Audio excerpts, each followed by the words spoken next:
Alright, 12. Ooh, pumpkin.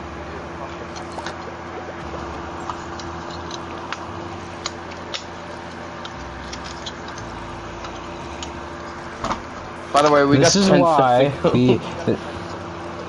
This is why we say you have gambling addiction. I didn't even spend any money on her. Still. How is this a gambling addiction when I don't spend money?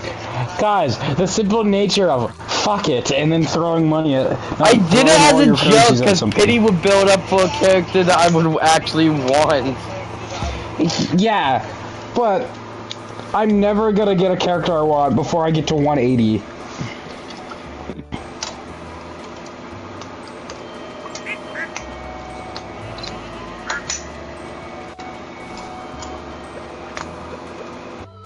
You got milk, goat? No, you don't. Oh wait, you do. No, you don't. Oh wait, you do. Just like the weirdest shit. I'm currently building a Mew. A Mew? I want a Pokemon game where we start off with a fucking a mythical. Well, we do have one where we start off with a legendary. Yeah, but that's hot ass. That is true. Hopefully Legend Zygarde isn't hot ass.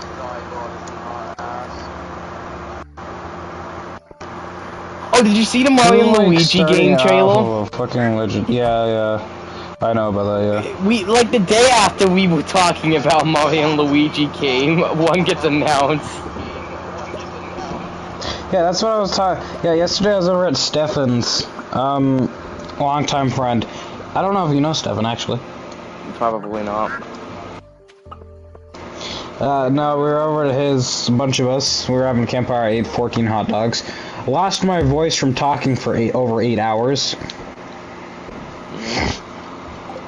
That's like, the you know, like the absolute man I am. That's the main reason I was trying to get you on, so we could nerd out over it. I mean, it looks good, but apparently Twitter is, like, a cesspool, like it always is, and complaining about the designs of Mario and Luigi. Yeah, but it's always like that. When is it not? Pretty sure it was the same thing with Mario Wonder as well. Mario Wonder, that's the... What's the plot of that? What is that shit? I'm not so sure. I don't know, but it has sort of a lot, and it, like, was a nomination for Game of the Year. You're in, right? That should answer your question. You need an invite? No, I'm joining currently.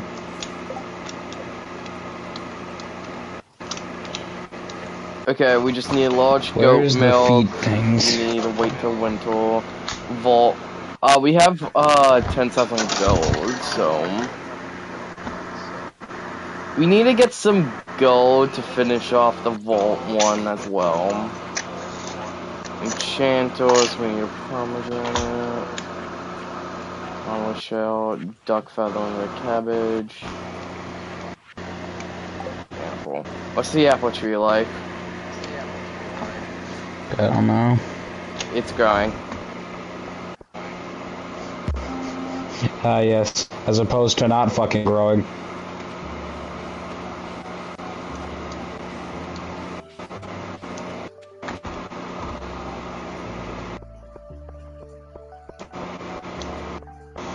Do you get any fuck, what are they called? Stellar Jades when you log into Honkai? Yeah, 600. Well, 300 will expire, like, soon, so you gotta claim those, but 300 will be, like, there for a while. How fucking soon? Oh, no, probably, like, 2 days or something. Alright, so I'm good for now? I don't have to go log in instantly? My nan, like, left, for back home, so... Where does your nan live again? Alberta. Isn't that like the murder capital of Canada? I don't know. My pop moved there for work, And like she lives there with my How pop old is and your like pop? I don't know, like 60 something. Why is he working? What the fuck? He should have retired. He's healthy. My nan's still working as Is he well. like my nan healthy or? Like he's healthy to where he works and still has his own business, and if he retires, he's probably gonna move back home. Because apparently that's the talk, but like I don't know when the hell he's gonna retire. Because he does actually go out and do work, like I don't know.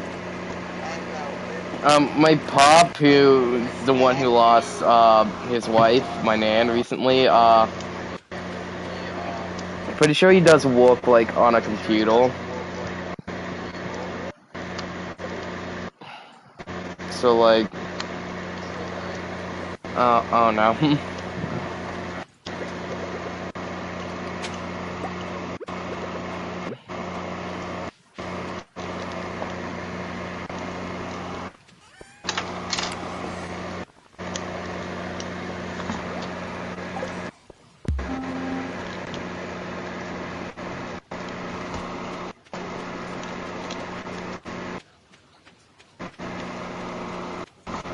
Devious little fuck. What? Mew. I'm building a Mew. Oh, you're right. You're doing like a meter.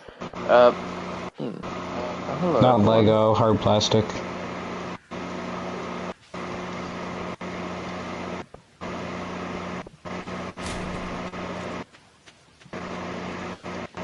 What's on the board today? Collecting all amateur pieces.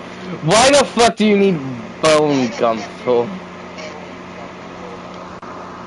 Isn't he the Yeah. barman? No. I have an idea. There's a lot of trash in the water. Why don't we fish them out to make the valley more? Okay, Linus's quest is there as well. Oh no, I'll probably do this later. Right now I'm just gonna go around, get some stuff.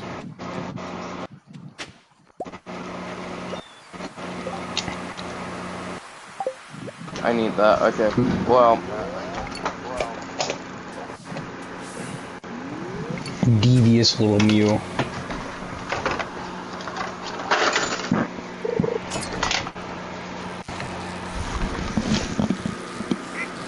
I open the door. I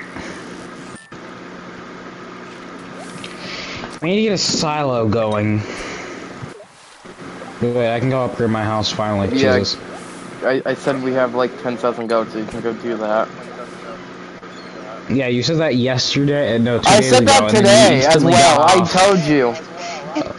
No, I wasn't fucking paying attention. I was too busy zoning in on a sticker to get the perfect placement on Mew's eyes. Because I didn't want to fuck it up, because I had one of these before, and I absolutely brutalized a Mewtwo. The only thing that remains is his fucking foot, because I got angry when I was 5, and I turned the rest to dust when I gripped it.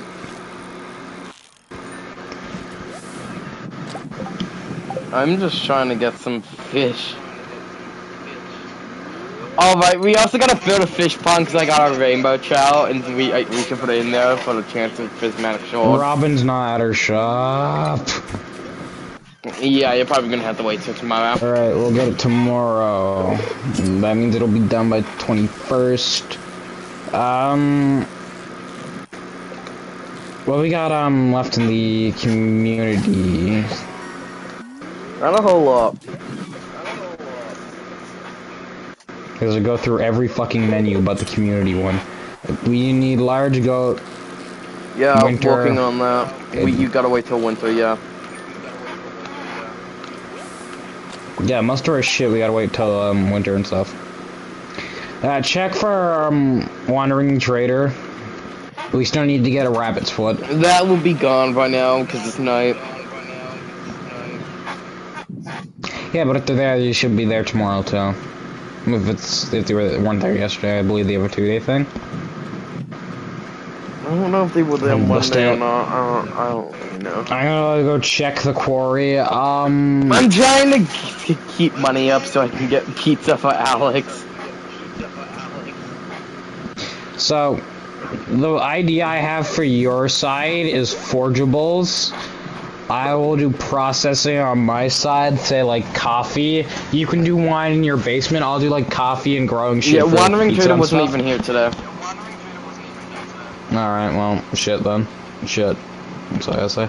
Yeah, Geodes. if they Geodes in the were here, quarry. and there would be a close sign to where they were, and like you know. I gotta get my book bag. I just remembered that. Yeah, you do gotta pick a book bag. This quarry is so great. I can get like 50 stone, 20 stone actually from this, like one go here. My legs hurt. I gotta donate something to the museum. That is not a bad haul on stone. Fucking 11 stone. 20 stone actually. Hello, Yeah, no, we chickies. turned my area into processing for shit.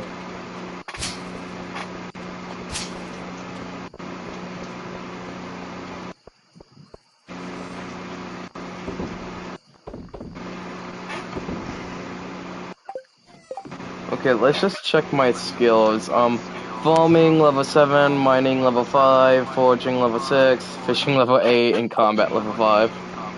It's gonna be windy tomorrow. Is that new? No.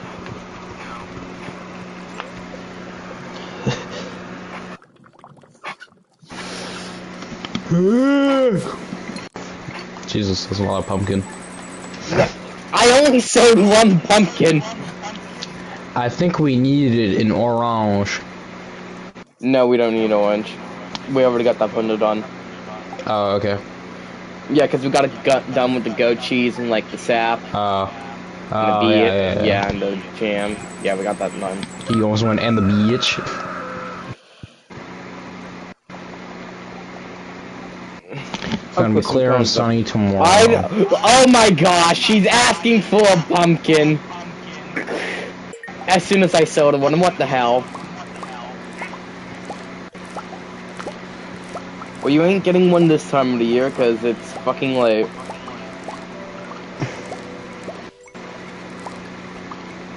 It's a lot of corn.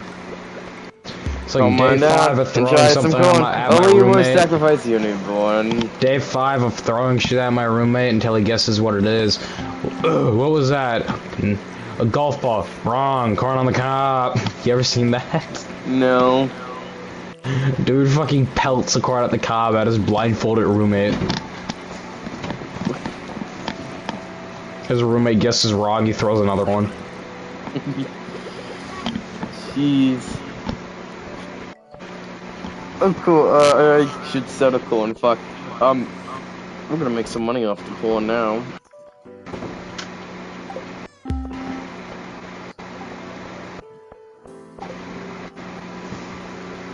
Honey. I have level 1 farming, level 4 mining, level 2 foraging, level 1 fishing, level 3 combat.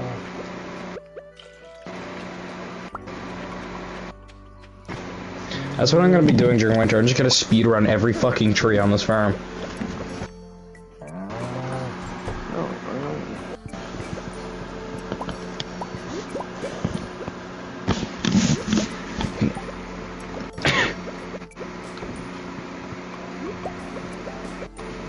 Put the eggs in there.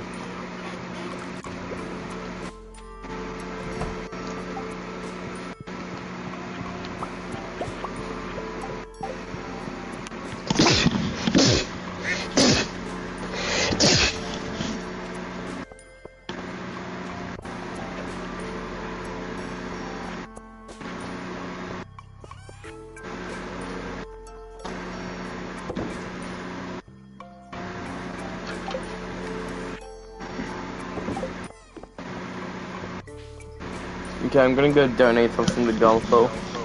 I'm gonna go break open 3 geodes. So while I'm here, I might as well check. Oh wait, I can't even check. But yo,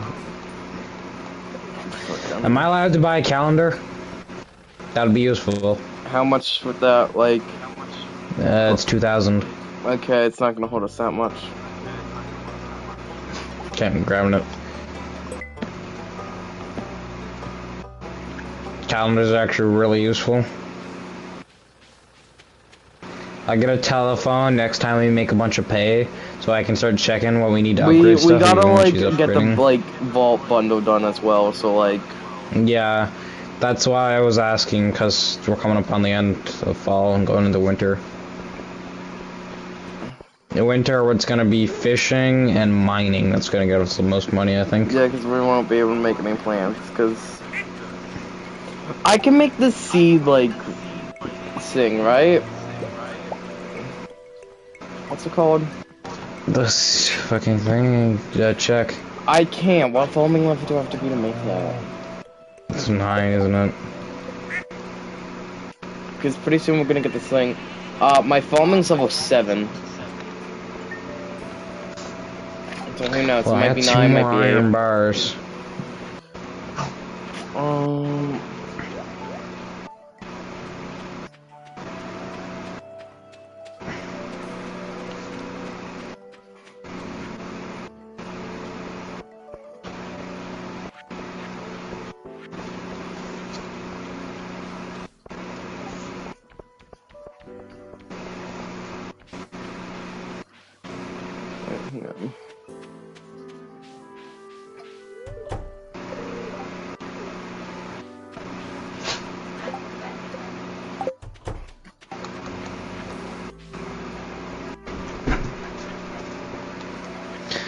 So that thing will be repaired in winter. So that's perfect for us. Bo, what are you doing? The quarry bridge will be repaired in winter, Logan. Yeah. So that works out. So we can go get that. What we got animal-wise? We're just kind of waiting for, like, the goat to, like, you know. Yeah, but what we got animal-wise? We got goat, cow, chicken, void chicken, and duck. Void chicken and duck. That should actually be getting us at least, what, almost 2K a day? Yes? No? Maybe? Duck doesn't lay egg every day, but it depends for duck. Same with the goat. But still, like, goats every second day, cows every day. Yeah. The cow's making, like, large goat milk every day, so, not... So the cow's making goat milk? No! No, fuck, it's making large milk every day, cows.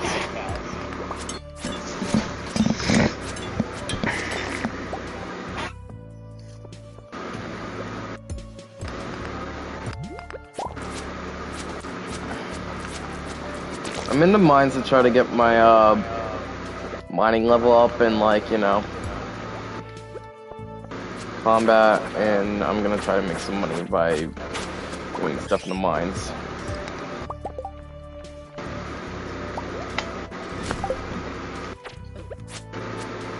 Fuck, I don't want to do that. Yeah.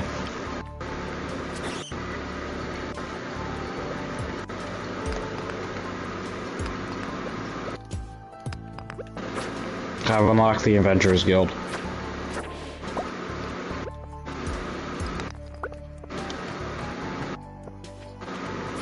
Oh fuck.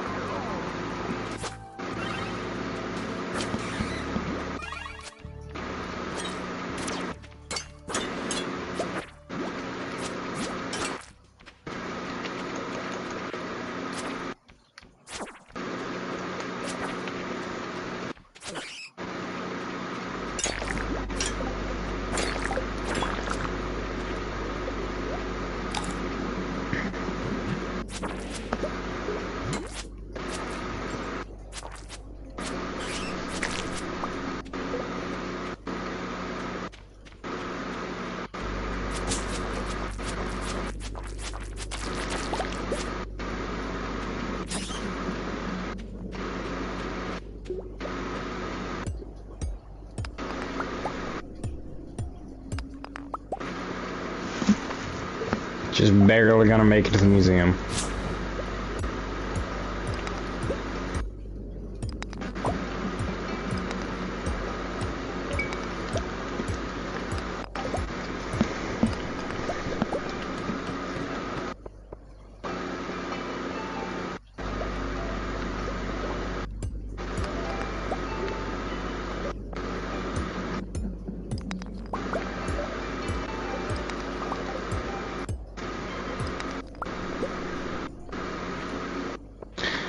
Who's Caroline's daughter? I don't fucking know. I'm gonna try to get some copper and iron, cause like we are gonna need those. For what? For future projects. Have we donated? Hang on. Yeah, we've donated that.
Did you hear about one of the recent controversies?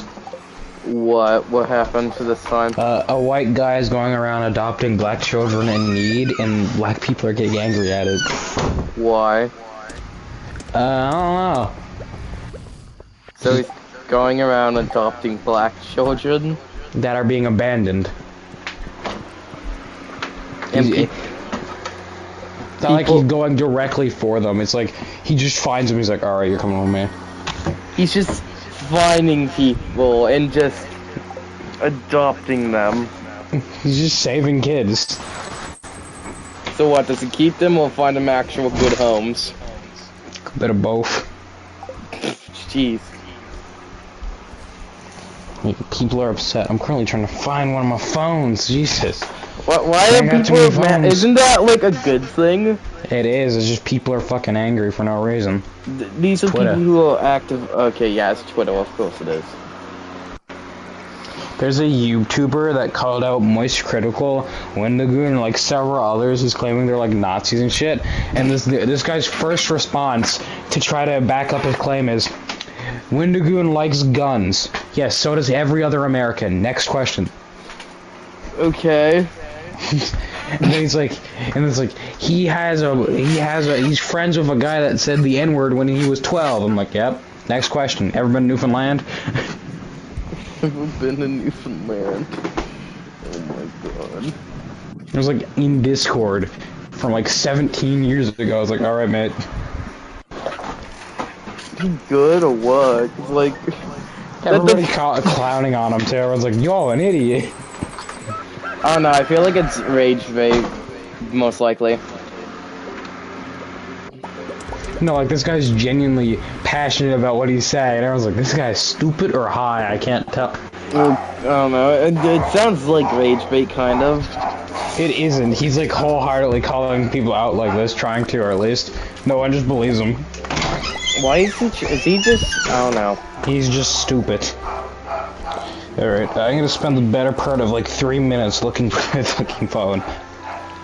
Okay, well, I'm gonna roll out of the crops and try to get some money.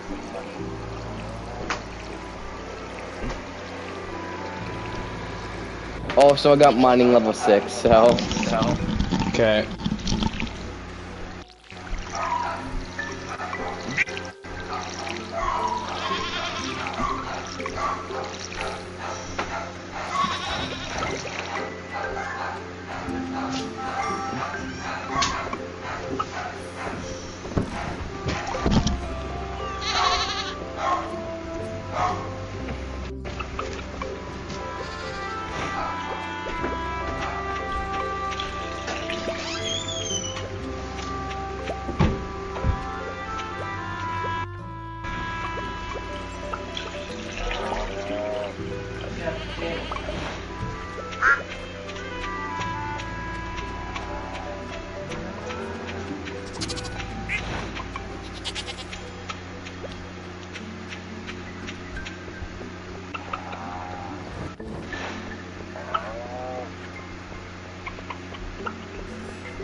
I'm gonna keep that void egg actually, because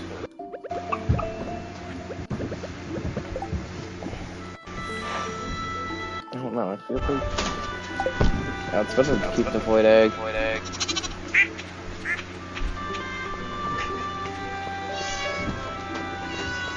I just want to keep the life.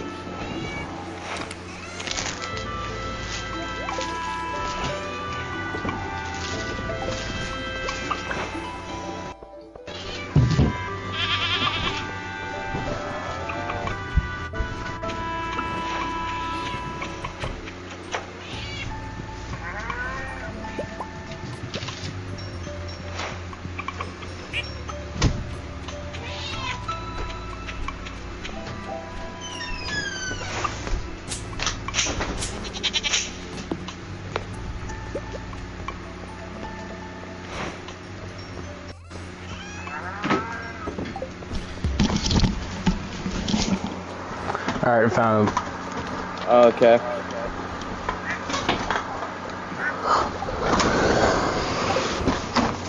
Hold on. How much can I... Okay, well, I'm just gonna use this. Like...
Oh, that's just another fucking day in America.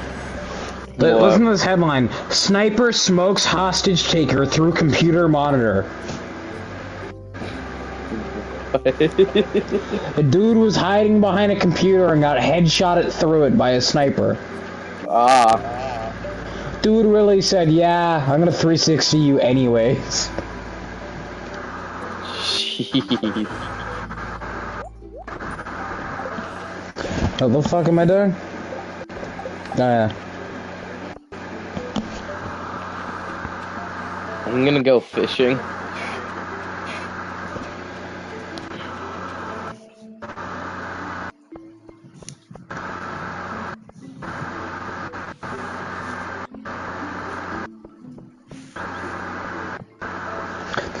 We got more Aeon of yapping things?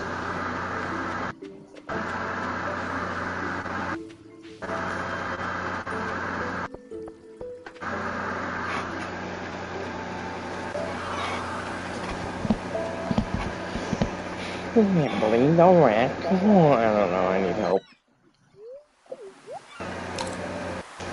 I'm the Onceler, speak for the trees. Fuck, wrong guy, I'm the Lorax, speak for the trees. I was gonna say, what? Oh, fuck. Oh, shit.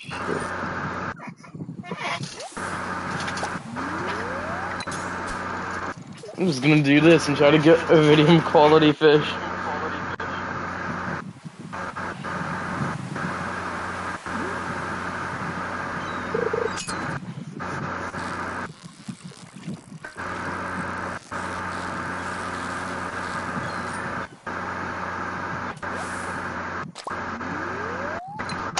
Jesus Christ. What?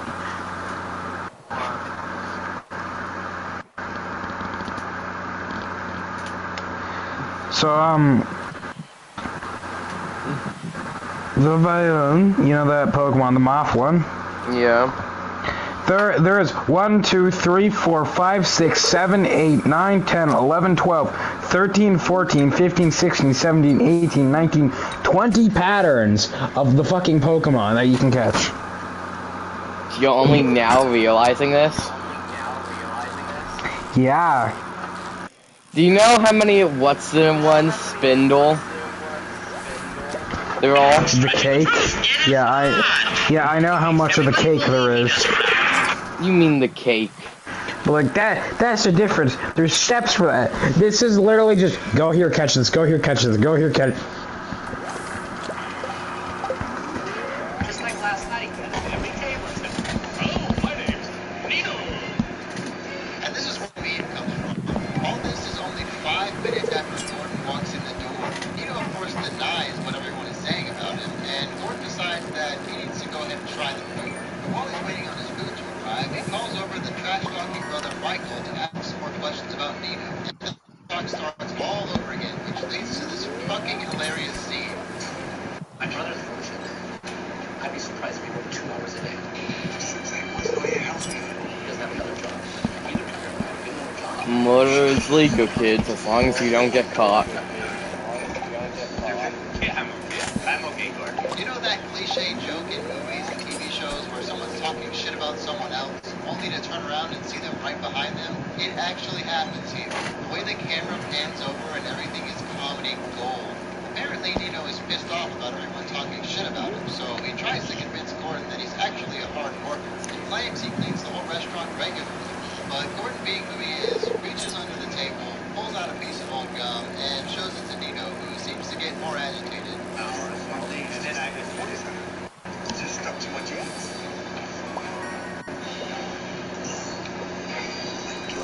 And I wouldn't do that. Are you having Wi-Fi problems? No. Why do you ask? Oh, lovely. It's gonna be taking 35 hours to update Honkai. Ah. I put mine in rest mode and just let it update. still like updated overnight for me. Alright, 4 hours for 200 megabytes.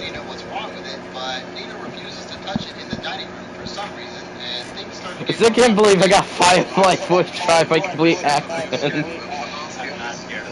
I was like, you know what, I'm just gonna do it as a joke. If I get it by accident, I got a fire character that I desperately need. And if not, well, it's fine. I'm building pity for a character I actually want, like Silver Wolf or Kafka. Or Gentile, like, there's actually quite a few I need to get. Like Workshop. But then again, I do have a healer. I have 2 good healers, actually. This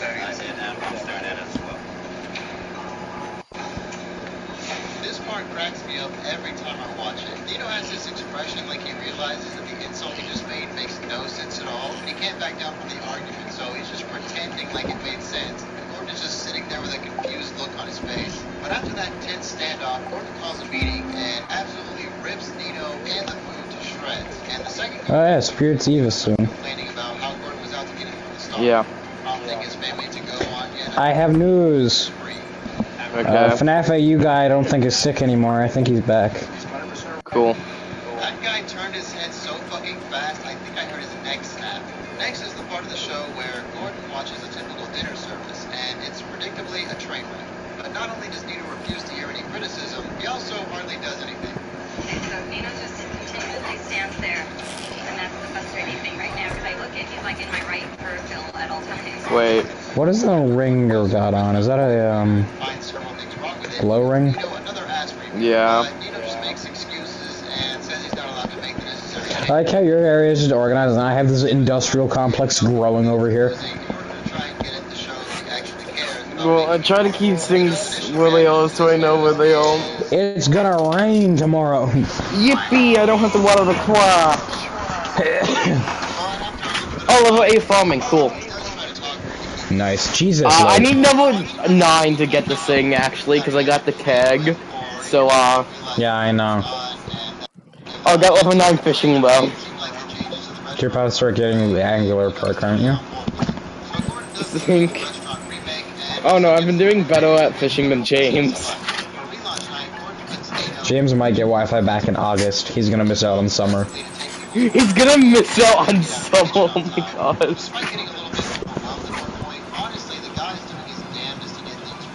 Oh, cool, an eggplant. Thunder and lightning tomorrow. Let's go. I think that means it will still be raining, right? Yeah. Well, I got these right here to help with it. I should probably get a few more, As long actually. as those don't get struck by lightning, you should be fine. Those do get struck by lightning. They No, attract... as long as they don't get like fucking destroyed by weeds, I meant. They did before, but like, it was kind of stupid. Hang on. Let me make some more.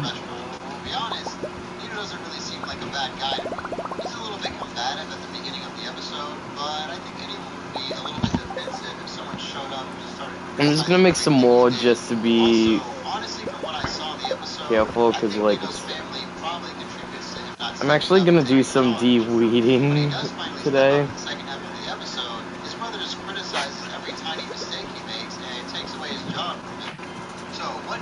We have what? 2 chickens? We got yeah, 2 chickens.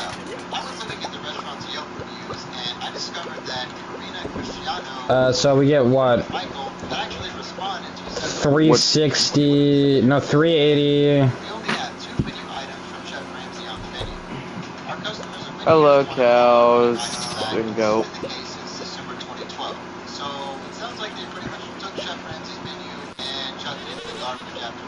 Not has no milk right now. Fuck. If it got mean to nut. Yeah, we make roughly 1K a day on the animals alone. We should. We'll come back to the Yelp reviews in a bit, but the next bit of news we have from the restaurant is that sadly Vincento Luciano, the father of the family, passed away in October of 2014, as evidenced by this article from the Press Telegram. But the restaurant is definitely still open for business at this point. But unfortunately, again, the next update that we have about the restaurant is that it's closing down on August 12, 2016, about 3 years after the airing of the episode. In a quote quote from another press telegram article about the closing. Okay, I'm gonna go give Alex I'm gonna yoink a pizza. phone. How much did that cost? That was just 2K. A But phone? well worth. Yeah, well worth it because we get to call and see shit, you know. I thought the phone was like Check on everything? 30,000. No, that would be the catalog. Okay, well. Oh, I'm doing an event. Fuck. Or maybe they were losing lots of money and had no choice but to close down. Interestingly, the restaurant has a Facebook page that's still actively posting for some reason. Their last post was on December 6th of 2020, and they posted pictures of what looks to be an anti-lockdown protest, along with a message of support for businesses. Other than that, it's just all pictures of the restaurant and their family. Okay, now let's go back to the Yelp reviews. I was really curious about what ordinary people thought about the food while they were open. Gordon Ramsay probably has a higher standard for food than the average person does, or maybe he even exaggerates how bad the food is to make the show more interesting. I wanted to know if regular people liked it and what they thought about it. The overall rating of the restaurant is 3 stars, which definitely isn't great. Looking through all the reviews, they're pretty much all over the place. At the age of 15, you were adopted by I fucking hate TikTok. TikTok is the reason Wait, where text-to-speech voices Wait, came I'm from. doing 2 events in 1? What the hell?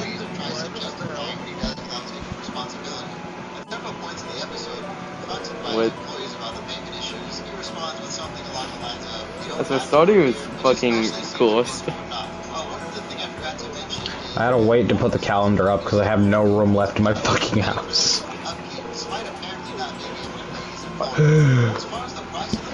I'll write the walls. The freaking walls.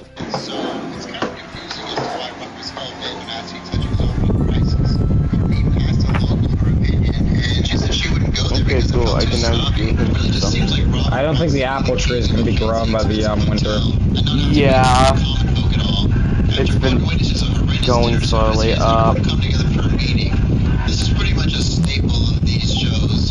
During this meeting, Gordon absolutely rips Robert to shreds for all the shit he's been doing to his staff. And in one of the funniest parts of the episode, Robert tries to interrupt Gordon to make an excuse. And Gordon just loses his shit. It's not all about you, Robert. Robert's world, Robert's bubble, Robert's dream. You're not the Lord of the Manor, and you're not the Great Gatsby. You're Robert. There's only me in here. Excuse me. Come on, then, you pompous fuck. Excuse me. What the fuck? I'm moving them. I have an idea. After this tense standoff moment, Gordon decides that in order to generate some They're not going far, don't worry. Oh, fuck. Robert's massive antique collection that he says is worth $300,000 total needs to be sold. You, So Gordon brings in an expert to appraise the antique we need to break but he gets some these. unfortunate news about it. What you have here doesn't read as a collection to me. It's kind of an accumulation. You also gotta break this. A lot of copies of things. Say that again. 25,000. $25,000. All this. And the painting. Oh, Digimon Survive is, Not a good one. fucking, Said it was Yeah. 18th century. no, that was some fucked up shit that happened in Digimon Survive. Of that period. A character fucking died on screen, Gavin. I got a character killed. On this table. $100. What about I'm this? not even joking. Yeah, it's a plate. What about this? This was probably the I made us a doorbell. episode. I'm not sure what it is exactly, but there's something really funny about the way she just says. What do you mean you made us a doorbell? On this table. Walk by. To set up a yard sale or something.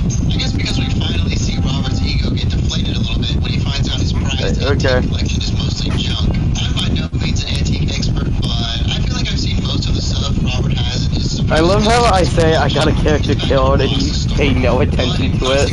You do that a lot. I actually killed a character, okay? Oh, and apparently one of the characters, if you're not careful, you can get them eaten. I'm not joking. They will literally be eaten. It's Digimon Survive is fucking god. Yeah, I didn't get much sleep that night because I was just like fucking. I was like dwelling in the consequences of my actions. So what happened to the hotel? Is it still open? What are Ari and Robert up to these days? The first bit of info I came across was an article from a website called realitytvrevisited.com. But let me preface this by saying that I'm probably gonna save them if I pick the right option, but I fucked up. and there are pretty much no sources anywhere. So take all It this with a doesn't grain of matter. salt. The article claims that most of the staff from the episode of Hotel Hell were no longer working there by the time it aired, including the chef. It also claims that the hotel was bought by Ken Lucci and later reopened as the Windsor Mansion Inn. But by far the most interesting claim in the article is that Ari, the boyfriend of the main owner Robert, was arrested for assaulting a police officer in 2015. But it doesn't give any more info or sources on that. So obviously I had to know more info about all this and try to confirm whether any of it was true. So let's start with the fate of the hotel building itself. Have you been gathering the hardwood? August 13th, 2012. No, I've been mostly fishing. August 25th, 2012, the Juniper Inn Facebook page made a post regarding the episode of Hotel Hell and their current situation. Basically, they said that thanks to the show's high ratings, their phone lines were ringing off the hook, and they thanked Gordon Ramsay for the impact he had on them. But they were a little bit critical of the show when they wrote, "We appreciate the outpouring of support from our guests, employees, neighbors, and friends, and are glad people looked at it, for the most part anyways, for what it was. Reality television entertainment." And it's signed Robert and Ari. And that's the last post on that Facebook page. The next piece of evidence is an article from the Rutland Herald from April 3rd, 2013. The article confirms that Robert and Ari are still in possession of the hotel and that it is still open. But besides that, things are not looking so good for the Jupiter. Oh, one, I didn't create a pool. Around $1.1 million Yo, what's up? to the bank, in addition to other debts, and he's apparently Is there anything I need? In a quote, Robert blamed the hotel's misfortune on a bad economy No, you don't. and Ari's bad health. Robert had this to say about the episode of Hotel Hell. The whole thing was presented to us that they were there to help. I will fight until my dying day that we are not the people portrayed on that show. Despite the hotel's seemingly imminent demise, Robert remained mostly optimistic and said he planned to continue trying to save the hotel. The next bit of evidence we have is another article from the Rutland Herald from July 25th, 2013, just 3 months after the previous article. This article says that the Juniper Hill Inn is going to be put up for a tax auction on August 9th if they don't pay what they owe by that time, which according to the article is around $120,000 in taxes, $1.2 million to their mortgage holder, and even more because they had several liens filed against them by electricians and mechanics. The article also has a quote from someone speculating that what will probably happen is that the bank that Robert owes money to would step in and pay the taxes to prevent it from being sold for cheap, while at the same time foreclosing on it. Basically, the bank would clean up the mess, but they would take away the hotel from Robert and Ari at the same time. Honestly, this is not surprising to me. The challenges facing the hotel were astronomical. I didn't really think that getting Gordon Ramsay's help for 1 week could fix it at that point, but obviously I don't really blame Gordon for that. The next thing I found is an article from a news outlet called Enterprise. The article was published on November 22nd, 2015. It says that the inn did end up going to auction and being foreclosed on by the bank. The bank then resold the hotel through a company called Sotheby's International Realty. Eventually, the hotel ended up in the hands of Ken Lucci and his sister Brenda Bradley. They paid only $400,000 for it, which is extremely cheap considering it cost Robert Dean $1.6 million back in 2005. Lastly, the article says that Lucci has big plans to renovate the hotel and make it into a successful business. Our final article is from Valley News on March 23rd, 2019. This article explains that Lucci did reopen the Juniper Hill Inn, but under a different name. He changed the name to the Windsor Mansion Inn. Then things take a wild turn. Lucci was arrested and pled guilty to stalking 2 employees and firing a bullet into one of their vehicles. He was sentenced to serve 90 days in jail.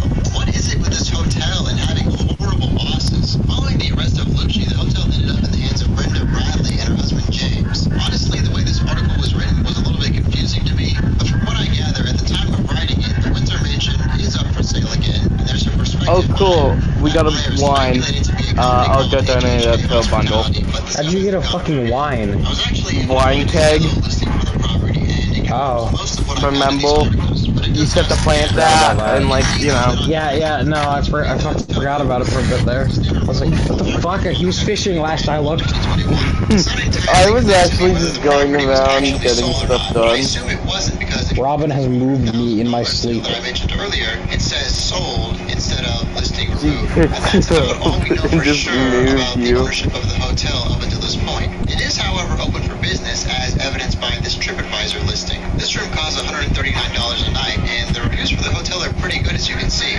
So now that we've talked about the actual building, let's talk about the owners and staff from when the episode originally aired. As far as the original owners go, there's pretty much no solid information on them. I found some things here and there, but it's not solid enough to definitely say it's them. I found a LinkedIn I forgot I had changed the fucking fireplace. As you can see, the college he went to is in Helsinki, Finland, and I'm not getting large goat milk yet. Robert mentioned that Ari was Finnish. He also has the company UPM Kaimene listed as his last work experience, which is a Finnish company that also does business in North America. If this really is his account, then that might explain how he ended up in the United States and got involved with Robert. It also says that he left the company in 2008. That would more or less line up with the timeline of events because he and Robert bought the hotel in 2005. All right, Another calendar's interesting up. thing is that the location says Palm Beach, Florida.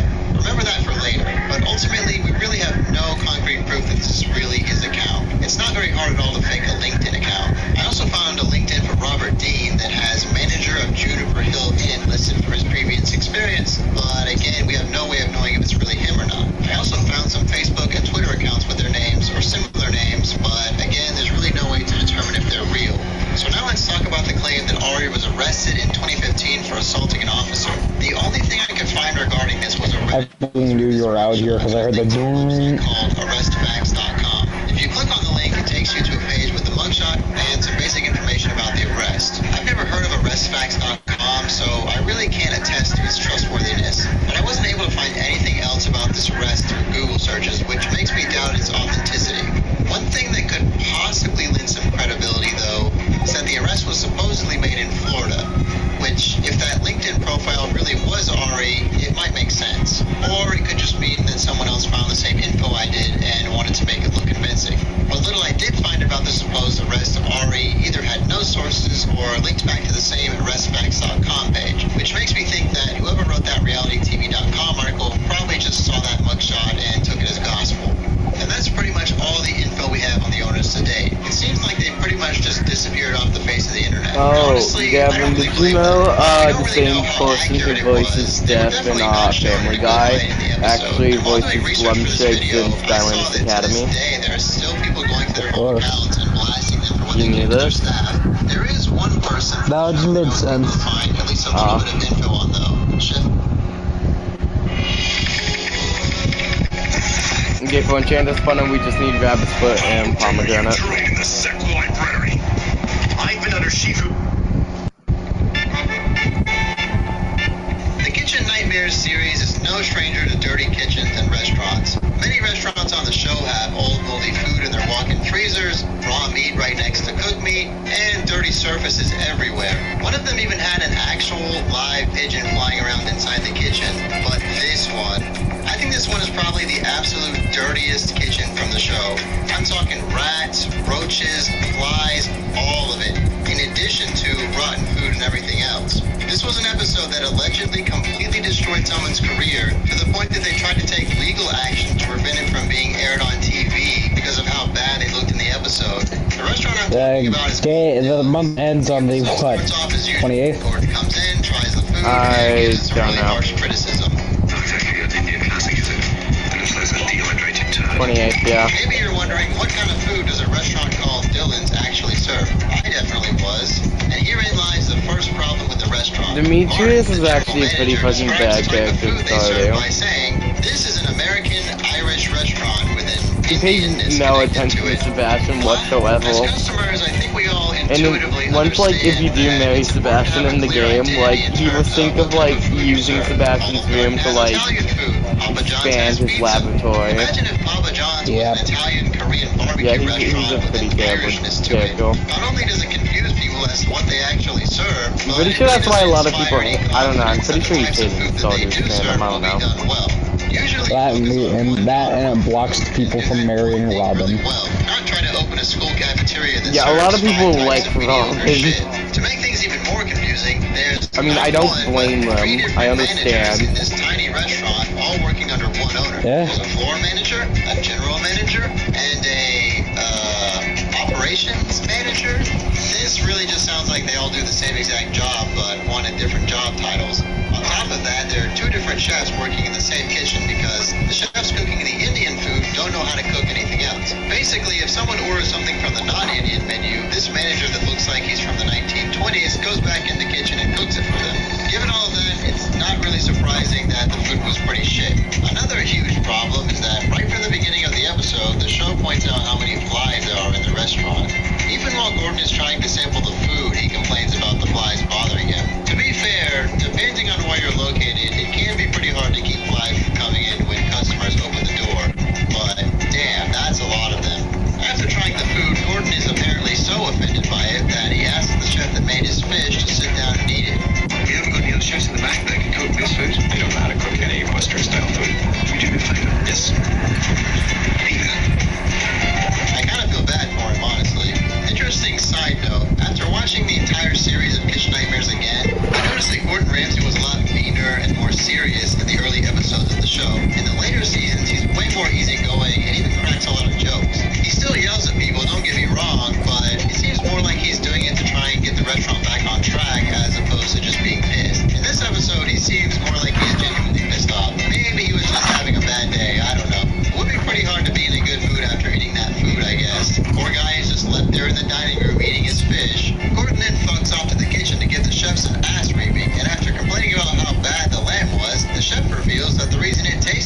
start the coffee farm on fucking day 1 of winter. Several chefs working in addition What do you to mean? 8 servers, I got a coffee bean. managers, and the owner Oh. in the kitchen all at the same time. I just got one from murdering a slime. One of the line cooks is literally just standing there doing absolutely nothing. After asking him why he wasn't doing anything, the cook says he wasn't given anything to do. So Gordon calls over Martin, the general manager, who ironically appeared to be messing with his phone instead of working, and berated him for not doing his job as manager. Get with the general manager, Martin, please. Martin! This young man's here, he's standing here. Go on, and he has Colin, nothing to deal. cook. You've got members of your team standing here getting paid. You fuck all. Have we done it in an aquamarine? If this was all money, would you No, we don't need an aquamarine. You're riding Mohammed, you know. You're riding Muhammad. Yes, you fucking are. You're taking advantage of a weak, rich man. And to no one's surprise, the customers don't seem to be enjoying the slow service, bad food, and the flies. But after that abysmal service, it was time to do the usual kitchen refrigerator inspection. And this is where things get really bad. Gordon finds rotten burger patties, rotten chicken, and mystery food that even the chefs can't identify. Then he decides to go into the basement. What goes on down here? Next dungeon. For God's sake! Look at that! Do you want to keep the jade for the staircase thing when we get to the place? For God's sake! I don't know if they Yeah, I'll just get Jade later. No need to keep it now. Like I said previously, We're not this is even the gonna absolute make it there, cause worst like anytime kitchen soon, in because we terms of don't got the dirtiness I've vault ever seen bundle on done kitchen. yet. Well, if we keep fucking fishing, we'll get there before winter ends. Cockroaches. I think every fucking species of cockroach in North America was represented in that kitchen. There's like a whole ecosystem going on in there. He also finds rat traps and rat droppings all over the place, in addition to rotten produce and a bag of lettuce with flies in it. I guess that probably explains why the restaurant can't get rid of the flies in their dining room. Now you might be tempted to say, yeah, it's gross, but it's in the basement, not the actual kitchen, so it's not that bad. But they do have a walk-in freezer down there, and they are using it for food storage. And you can see in multiple shots they're storing plates, trays, and all types of other kitchen implements down there. So it's not like they aren't using that area or anything. They're keeping cooking equipment and the food they use down there. Gordon calls over the general manager Martin again and starts ripping into him about how dangerously unhygienic the kitchen is. He also finds half a rotten tomato and realizes that they probably just served the missing half, which prompts him to frantically ask if it went out to a customer. That's been sliced. That's gone out. Where's that? Where's it? Hey, madam, where's that tomato gone? Look, it's fucking Are you gonna fix the fucking path going to my area? rotten. Once I get some stone. And the customer has been served a slice of tomato. The cameraman is just sitting there watching someone eat poisoned food. So after that, Gordon immediately shuts down the kitchen and goes on an absolute tirade that even the diners can hear. That's what I got given at the fucking He then gets what looks like a hazardous waste. Yo, are you even selling the fucking mayonnaise? And he Yeah. even takes him to one of his nearby restaurants. Well, all of to it's see how ready. clean the kitchen should be. Their Yeah, reaction is I basically, know that. I "Oh, just fishing. yeah, the kitchen should be clean. So after that groundbreaking revelation, Gordon does the usual menu redesign, and he also brings in a You can go skilled back and Indian watch food my chef stream named and see that I Venus have Lana been to help selling run the mayonnaise. kitchen and keep them on track. And after I'm just seeing asking, the have you been selling it today? Because, clearly not. Like, if I don't sell it, I'll sell it the next day, and then, like... Yeah, but, like, let's cut into time. It looks like a clown threw up everywhere. Maybe they couldn't afford to change it. to James' something. TV still in In any there. case, they relaunched the I know. restaurant and changed the name to Berneva. But things do not go as planned. During the relaunch service, there's confusion among the staff, and that causes the kitchen to get backed up and food to come out It's really sunny slow. tomorrow. The narrator of the show places pretty much the entire blame for the restaurant's problems on Martin, the general manager, who does seem to be a little bit out of his element. But after one of the other managers steps up, the service goes a little more smoothly, and they manage to get through the night. After the dinner service, Gordon sits down with the owner, Muhammad, and tells him that he really needs to get rid of one of his managers because he has too many. Gordon suggests getting rid of Martin, and he accuses him of being manipulative, but apparently fuck? Martin and the other staff are just standing on 2,000 from farming, Jesus. conversation. Upon hearing Gordon's Duck. accusations, Martin gets Duck pissed off to and void. interrupts the discussion to say his piece. No, that's almost 3, so... That's an amazing way of manipulating you. Mm. expected you to make proud. It's like 500. You ask him for Yeah, we get like 1,000 a day.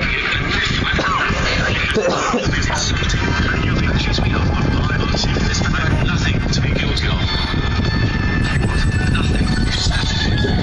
You ran it. You sat it. Yes. You wasted it. Yes, I wasted it. You encouraged it. This is my last night. I'm happy if I quit.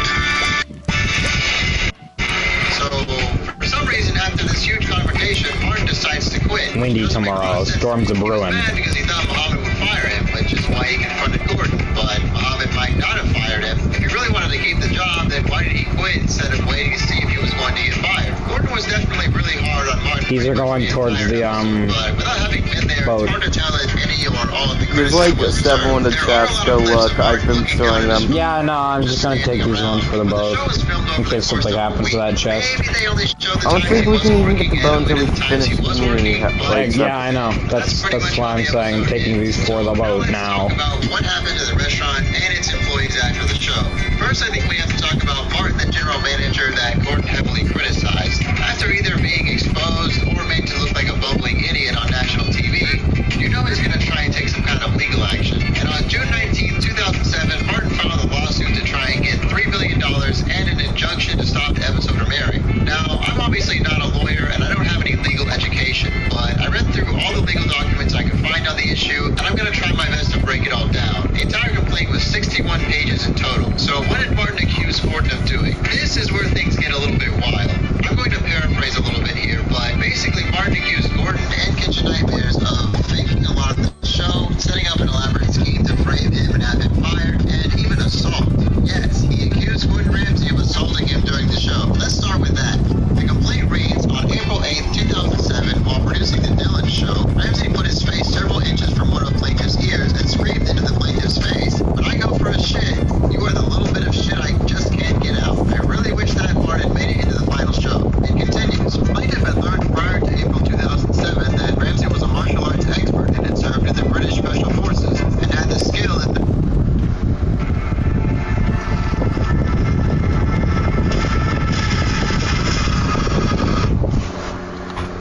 Sabatello's is a restaurant that was featured in Season 1, Episode 15 of Kitchen Nightmares, a reality TV show where celebrity chef Gordon Ramsay tries to help save failing restaurants from going out of business. Speaking of Demetrius, I just got a Sebastian hating Demetrius line. And it's run by Sammy What's Sebastian The narrator say? explains that Sammy used to own a pizzeria that was Who does Demetrius think he is? successful, only months away My from going out of dad? business. And Sammy And is it's dot, over dot, dot. $1 million He's not. in debt. Sammy runs his business kind of like a mafia boss. We see Yeah, several obviously clips of him doesn't think arguing that with way because customers Demetrius and is an yelling at asshole. staff. When he notices that one of his staff gave a customer 8 meatballs in his You soup, like he pay says, no "Didn't attention have to 8 meatballs in Sebastian there. at all. Why would you put so many meatballs?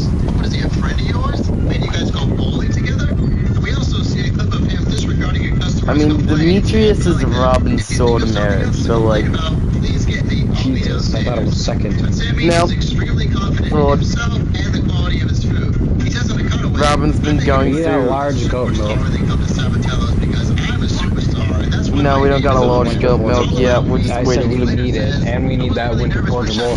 Then we knock out 2 rums during winter, most likely. And then we just got money. Money, money, money. And the bulletin. We should be getting close Do to you have large. maki rolls? You able to make maki rolls? I don't think I got We the need maple rest. syrup. Get maple syrup. We need get maple maki syrup for fried Maki with- roll. Cool.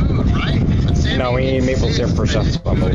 Well, I need one of the trees to grow, and then I can put a tap on it. Yeah, I'm gonna go to Gus, see if I can buy a maki and a fried egg. We are gonna need a fried egg, but we do got chicken, so we can get that like anytime. I could have just sat here. Yeah, I like I see Taven. why. Yeah. I see why, Cloud. I am not Cloud. I'm not blonde. So he invited one of the biggest food critics on earth into his restaurant and then complained when he didn't like 2-day-old soup. Huh. And then he immediately proceeds to throw frozen Just lasagna waiting, I guess. to serve Gordon for the next dish. Gordon absolutely loved lasagna. Now, Wait, have like the same color shoes. Holy shit. Yeah, it's the same shoes and shirt and pants. And the fact that Gordon doesn't like his roast lasagna. When asked where the recipe and the beef came from, he answers, Yeah, mine's just blue. Hash browns, omelet, pancakes. It's not a goddamn Chinese lasagna. What the fuck is a Chinese Sashimi. lasagna? Shall I buy the triple espresso recipe? I already bought that. As usual, he lets loose a tirade of trash talk. Sammy seems genuinely annoyed by I don't think we Gordon's can get criticism. Maki When roll he from complains about him. the lasagna, we find out that not only is it frozen, it's also a week old. Yum. Sammy defends himself by saying, that doesn't mean it's bad. And in a cutaway he says, I'm Italian, man. Here's a guy from Scotland. The fuck does he know about lasagna? Sammy starts getting pissed and says, does any chef throw food away if it's not bad?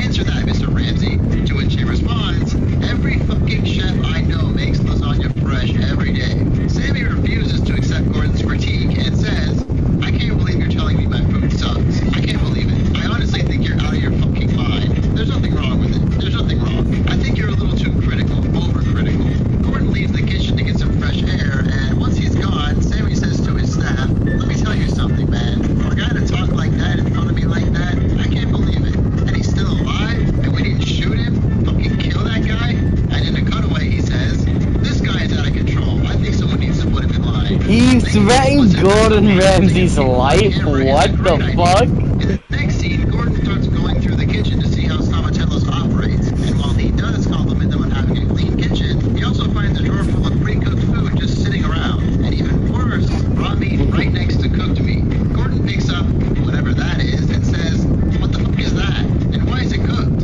And Sammy answers, because we have to make it raw and bake it in the oven. It's going to take too long. The customers are not going to wait. They're going to leave. And Gordon says, well, customers aren't here, so how can they leave if they're not here to begin with? But next it's time for the part of the show where Gordon watches a typical dinner service. The first thing that Gordon points out is that a $28 stuffed crab dish uses fake crab meat. Sammy argues that they usually do use real crab meat, but Gordon doesn't seem to buy it. Then a dish gets sent back to the kitchen, and Gordon and Why Sammy is the both water look try more it. purple Gordon says than it's blue? terrible, but Sammy refuses to accept that it's not good. Sammy says in a cutaway, I think we make great food. If I didn't make great food, I wouldn't be here. So for this asshole to fucking tell me that I'm not doing good, it really pisses me off, to be honest with you. But then Sammy has a direct confrontation with a customer. First, a lady who had ordered a rack of lamb complained to the waiter that it's a little bit cold in the middle. So the waiter takes it back into the kitchen, and Sammy personally ordered, get more for your budget at the Home Depot with price match guarantee on top brands. Dish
God, that last one was evil. I cannot do that one. What?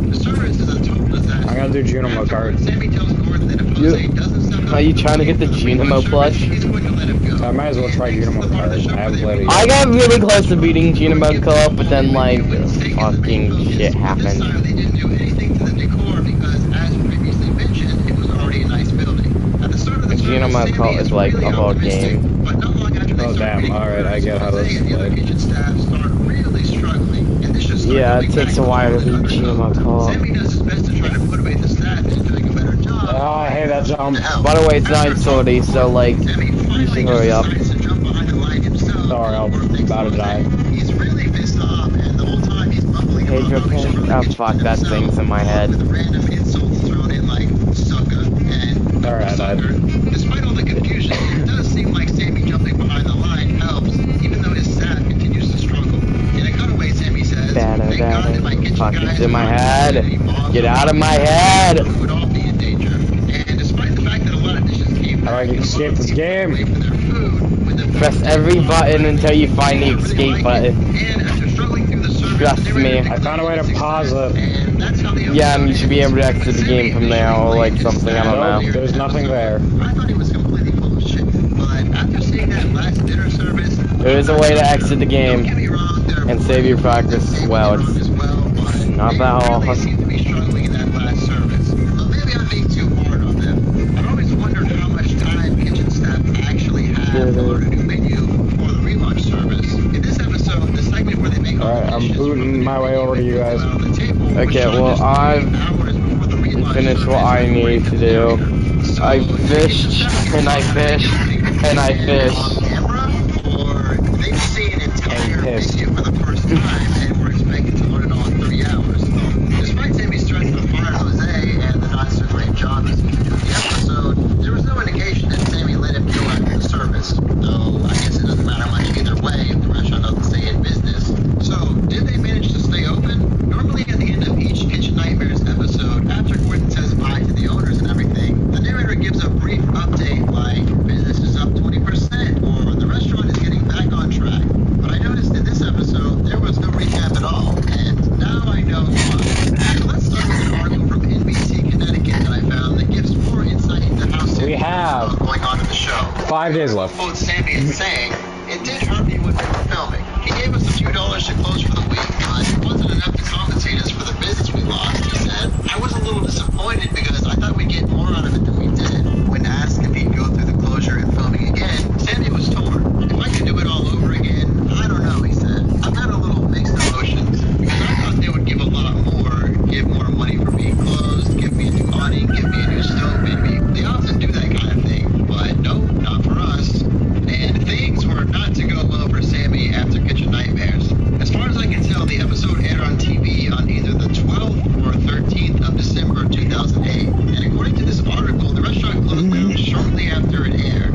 It's unclear whether the restaurant closed down due to serving bad food or because of the massive $1 million debt that they had already accrued before the episode was even filmed. The only reviews I was able to find were a Chowhound review, which basically says that the service was great and the food was either mediocre or terrible, and these 2 reviews on restaurantguru.com. One of them with a Alright, I gave you a Jade. the other with 4. Okay. Wager, I would guess that the debt probably played a massive role though, because the next thing that happened was that Sammy was evicted from the restaurant. But it gets worse. When the authorities showed up to the restaurant to serve the papers, they found the interior of the restaurant was vandalized, allegedly by Sammy himself. The estimated cost of the damage was $20,000. According to this article, Settembre was not there and the building was locked. Police said Settembre was in control of the building before December 4th and was the only one with a key to the restaurant, which was locked when the vandalism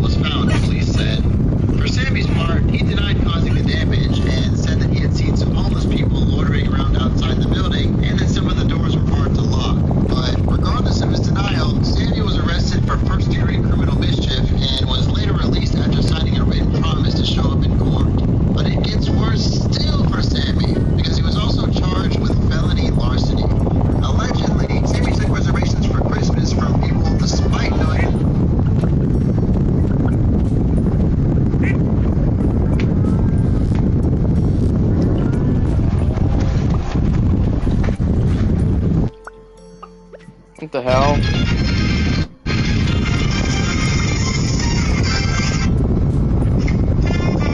The old stone mill is located in Tuckahoe, New York, and is the subject of Season 1, Episode 9 of Kitchen Nightmares. And you know it's old because they spelled it with an E.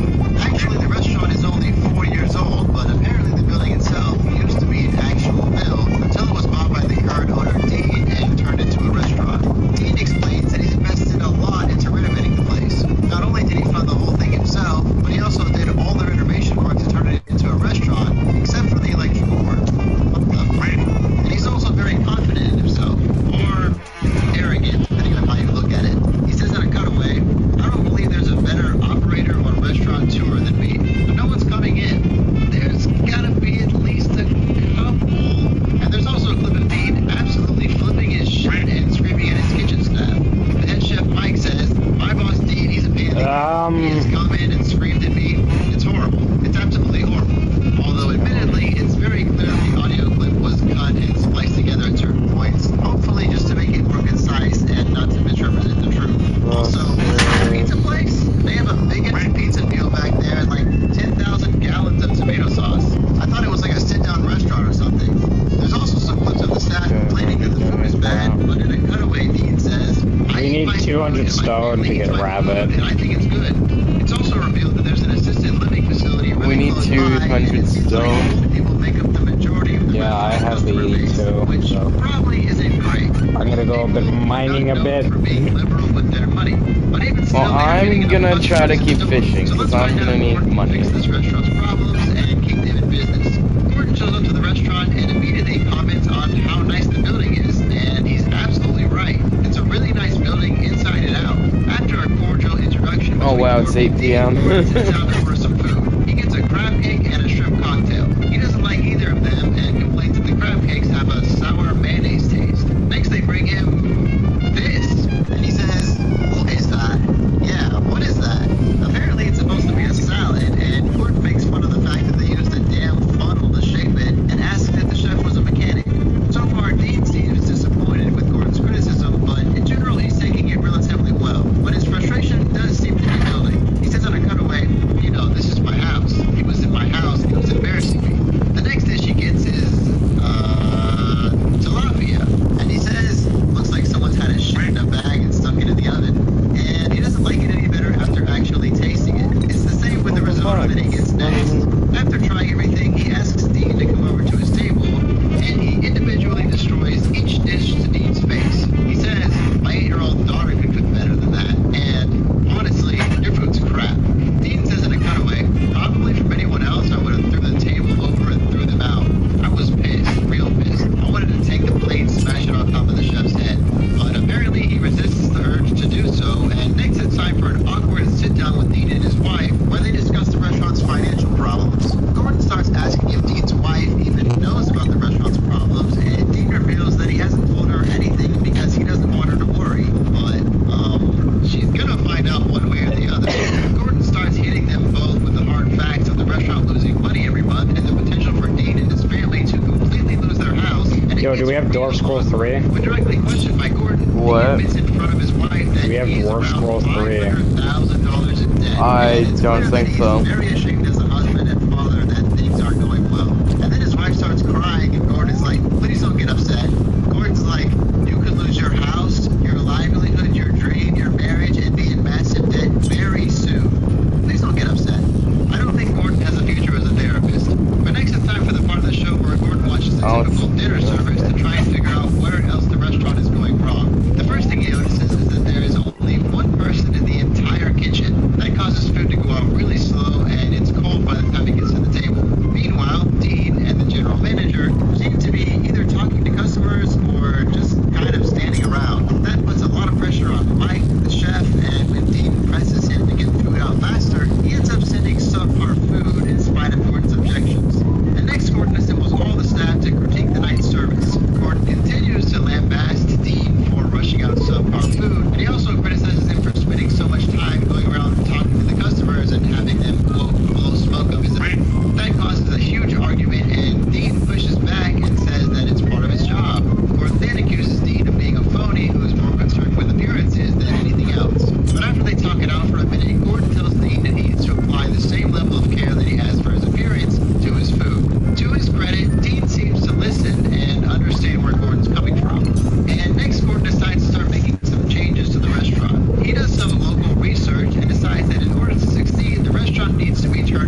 clothes. Dirty clothes? No.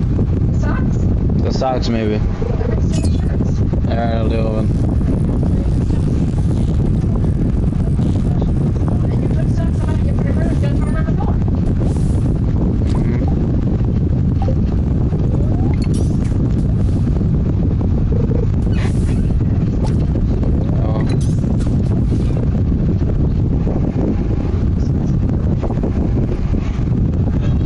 And not use that new toothpaste so much.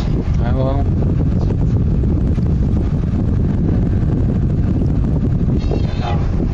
Yeah, read the leftover chicken from last night. So I could get that second. Just rub on the stove. Okay.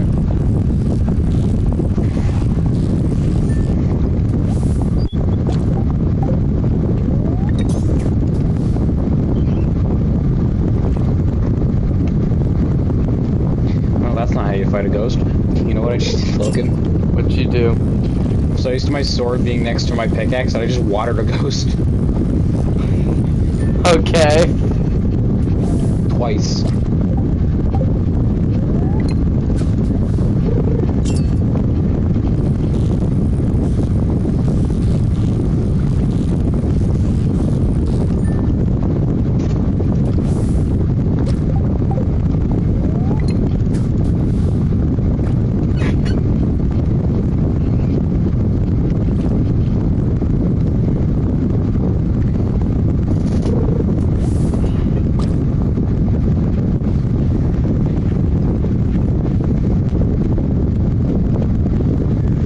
Yeah, I'm gonna be on the way from the mines with 140 stone in one day.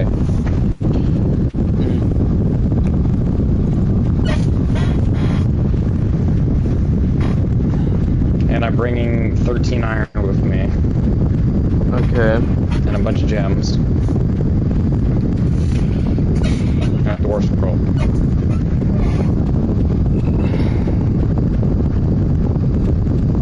Yo, a bat just rubber banded in the mine, almost killing me.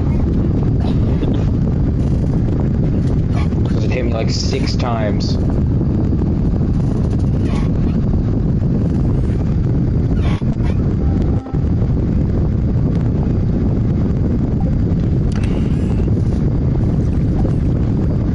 You just watered the ground.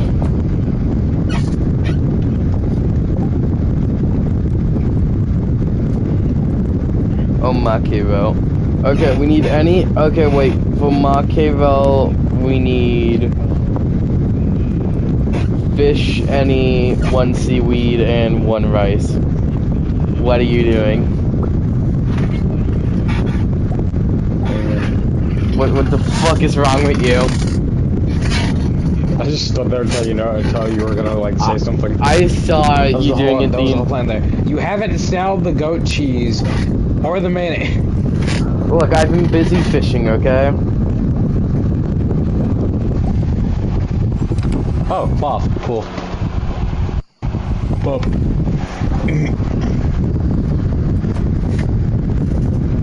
I'm going to go smelt the iron. I don't know how we're gonna get. Actually, wait, I do know how we're gonna get rice, but like.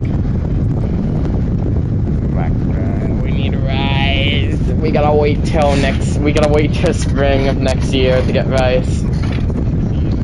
Doesn't he sell rice? But yeah, but like, you know. 250. 250 coins for rice. That's ridiculous. 250 bucks per rice. Per grain. I'll be right back. I'm actually gonna be right back. Cheers.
That's not bad. 4K.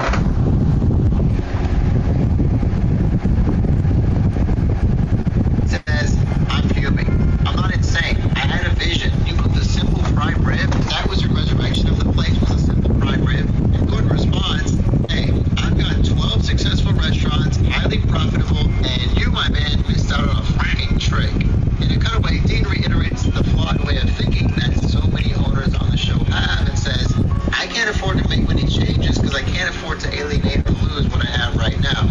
But whether Dean likes it or not, the restaurant is turning into a steakhouse. The next day, everyone meets at the restaurant to see the renovations that Gordon's team did overnight. The restaurant was already pretty nice, so I didn't think it needed much changing. But they did give them a nice big sign with some of the pictures of Dean building the restaurant up. Hopefully not that one. And they swapped out the furniture. He likes the changes to the decor, but is still unsure about becoming a steakhouse. Once the doors open, the restaurant quickly fills up, and they even managed to get the mayor, who looks like a cartoonish, stereotypical depiction of a mayor, to come and try it. But as soon as things get busy, the pressure starts to get to the staff. Tom, the general manager, has a bit of a panic attack, and Gordon has to go reassure him in order to get him to come back to help. And then the food starts taking a really long time to come out, and apparently there's some issue with the ticket machine. This causes the mayor and other guests to have to wait upwards of an hour for their food. Dean goes back into the kitchen to see what the holdup is, and he and Mike get into a huge argument over whether Mike has the tickets or not. This results in Dean screaming,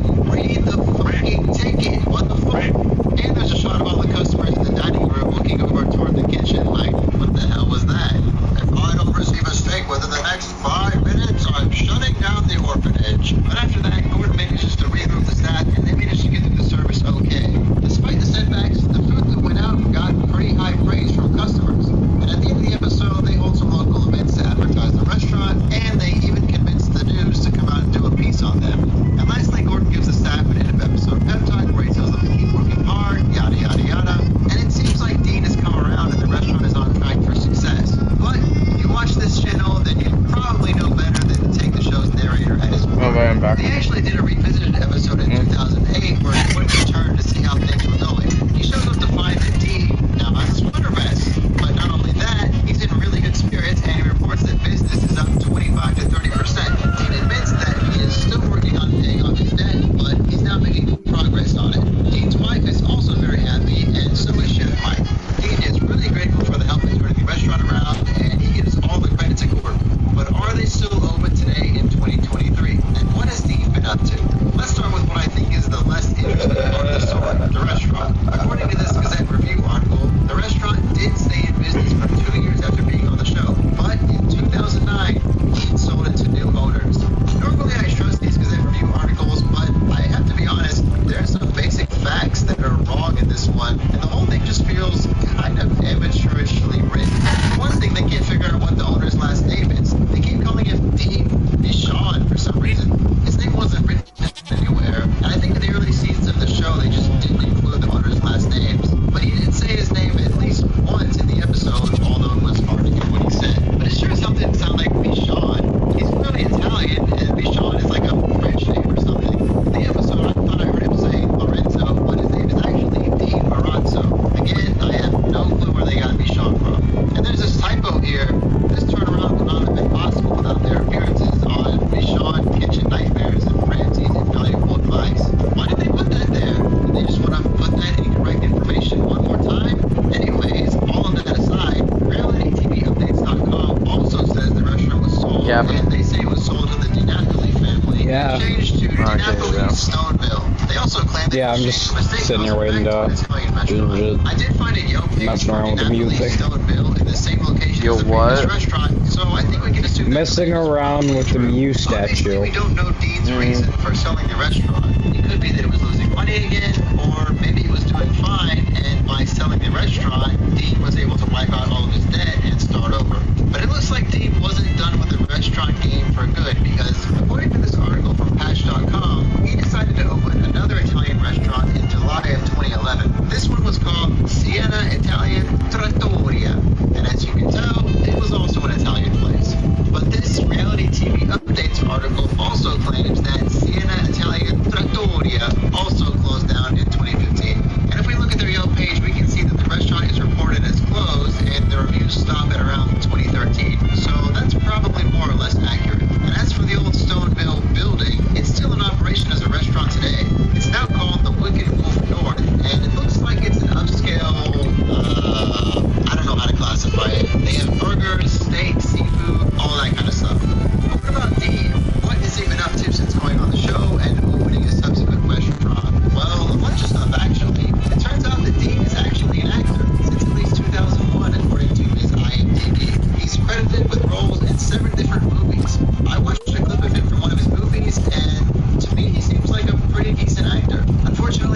Any percent speed run. Because of copyright and all.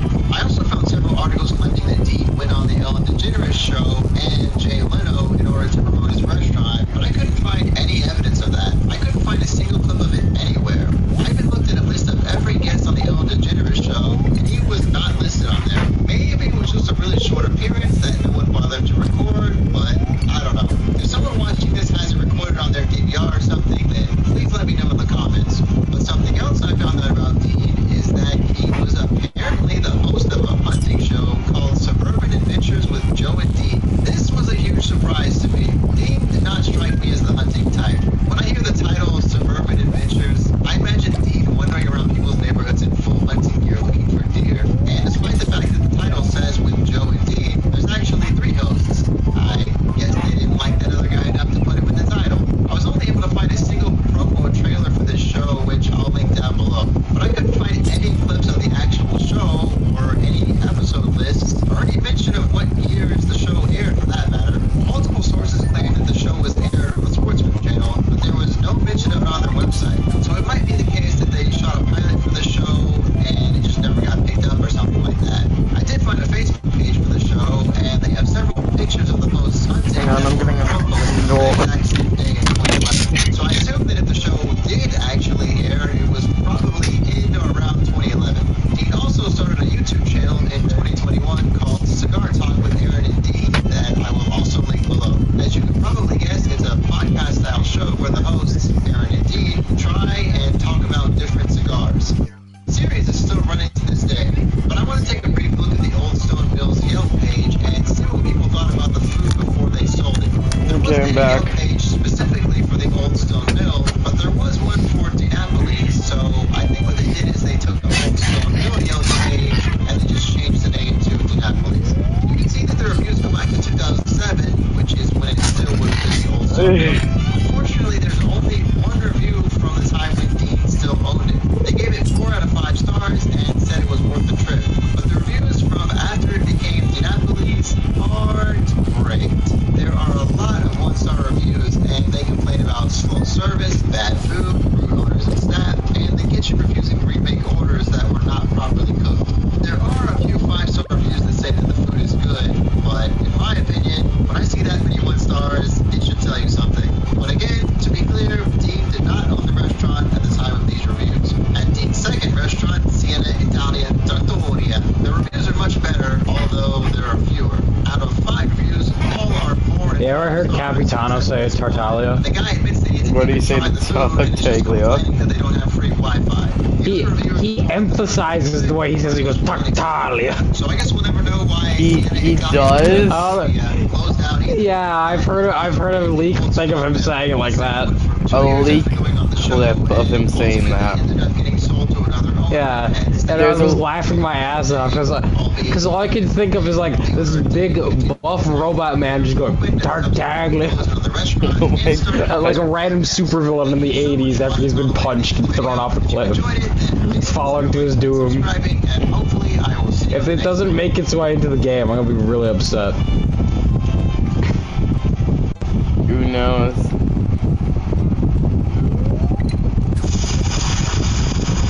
I mean, we still got one more portion of Tonatland.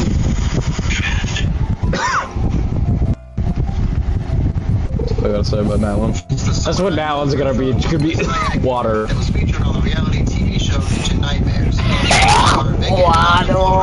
I think this restaurant might be in the running for the second dirtiest restaurant to make. You sure needs to get the gnosis for the story to properly continue, or else it's just gonna be a year of sitting around doing fucking nothing.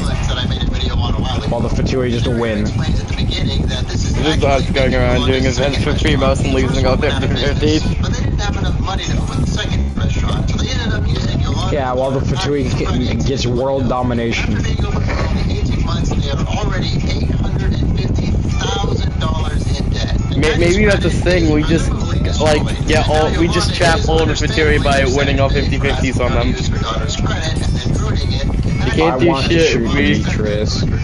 You what?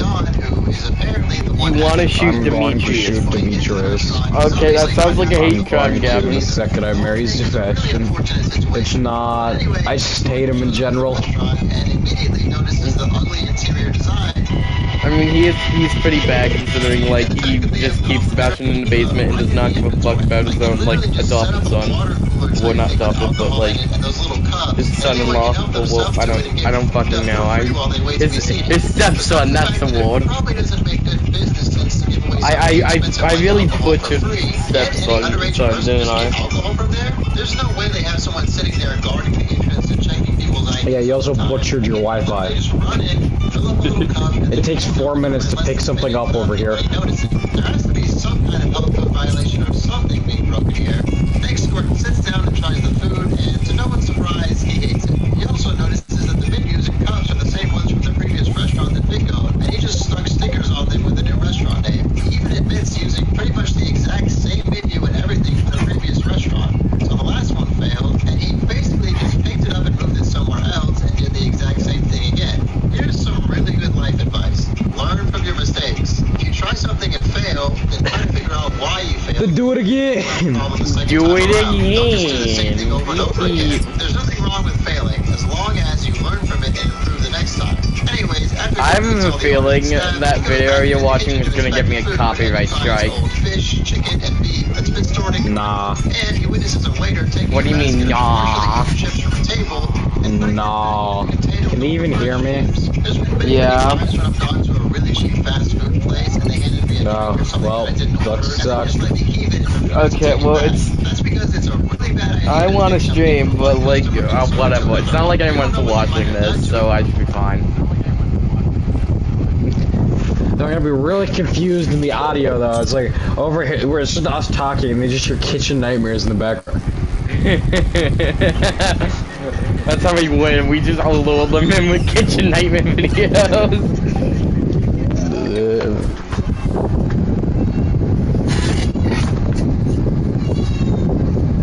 Well, none of one of my videos have like people in a video talking as I play a hat in time and like fight a boss, but then you like live like when I'm midway in the fight. What do you mean I live midway in the fight? I said leave.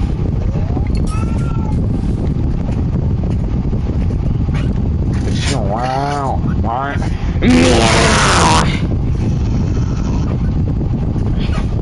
God damn, it's gonna be sunny tomorrow. No. Alright, I'm gonna go down an entire chicken. I don't know, something like that maybe. Don't get salmonella. Don't get salmonella. Fuck. Why do I fuck up English all the time? Oh no. No, I won't let you get in my hand. Ooh.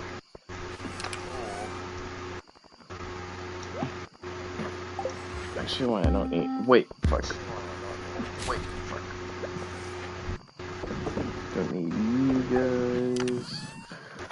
Put you in here. I have a fucking geode and forgot about that.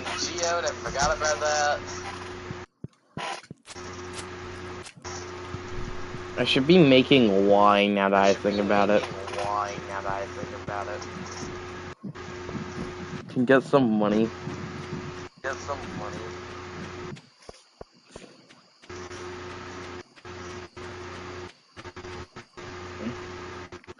Okay, food bats have done literally nothing. Fuck 'em.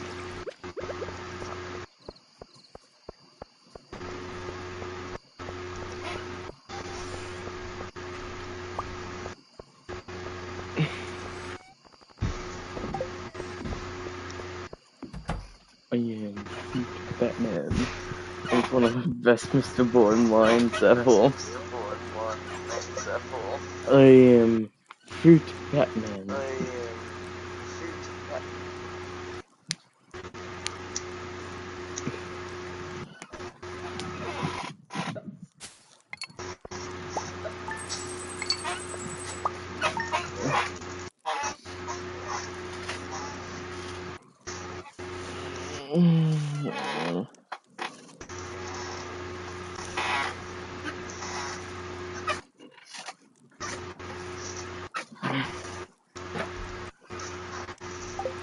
Cool, I'm winning at Stardew.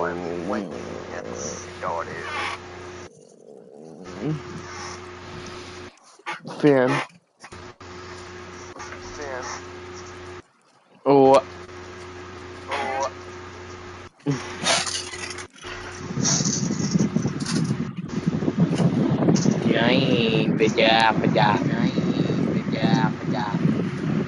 Oh my. Wait.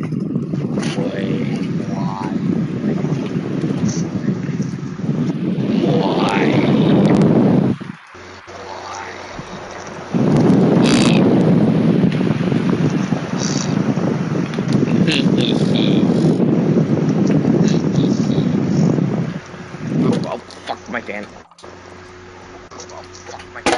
Fuck. This is just what it's just me fucking around.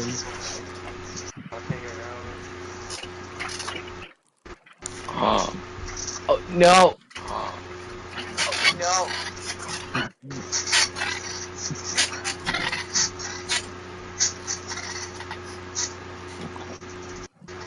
Eesh.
I'm waiting for you.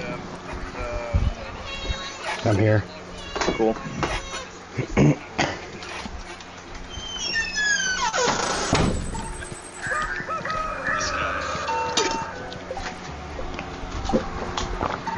Oh boy. Oh, we're at that part.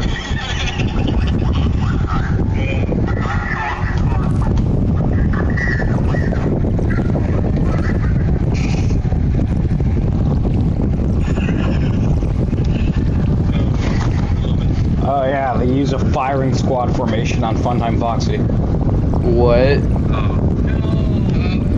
What do you mean they use? Inspector's animation. They're hunting Ennard because William used him to kill a bunch of people, and instead they encounter fucking Funtime Foxy, and their first instinct as the SWAT team is to just mag dump Funtime Foxy. What the hell did he do? Absolutely nothing. He walked down a hallway, and he went, "Open fire," and then he was dead. He probably wasn't even planning on killing them. He was just fucking He went for a walking. morning stroll and got fucking murked. Jeez, that's like mean. Yo, wait, is that today? So we managed to get it back to where. Oh, let's go milk! Let's do this. It's like fucking. Spirit Eve tomorrow. Yeah, and I got loach goat milk.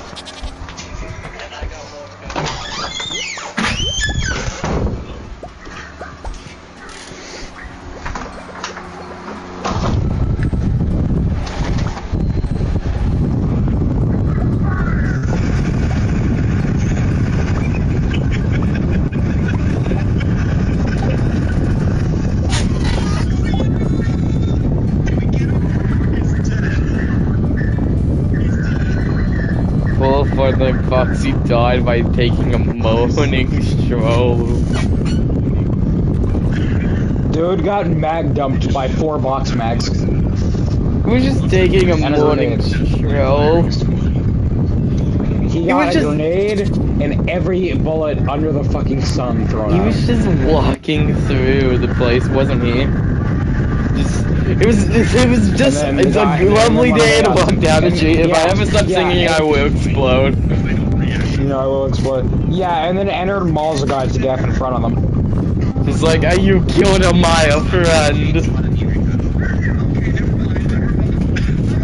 A lovely day to stop singing, I will explode.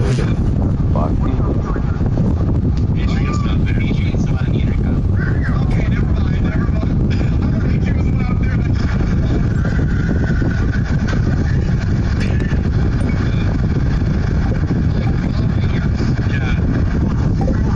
Oh, cool. Something I have not donated yet, finally.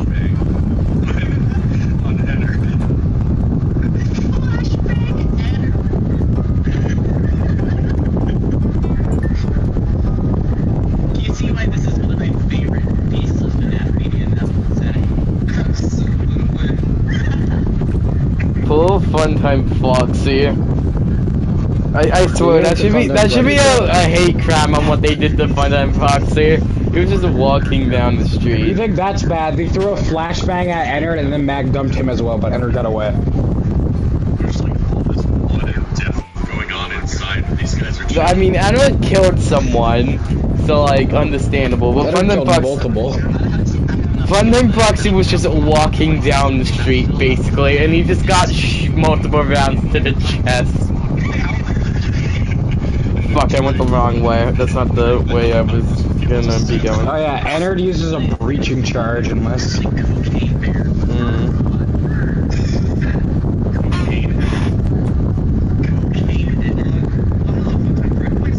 Are you ready for this? We're about to get... Oh! Yes! What? I accidentally drank the goat milk. Oh, no! Ah! I went to press it, I had it in my hand, and then boom, I just drink it. Never have it in your hand.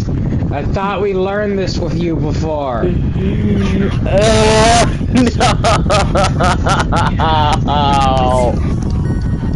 Actually, that is a weird thing. My system have an analog horror menu that has ads.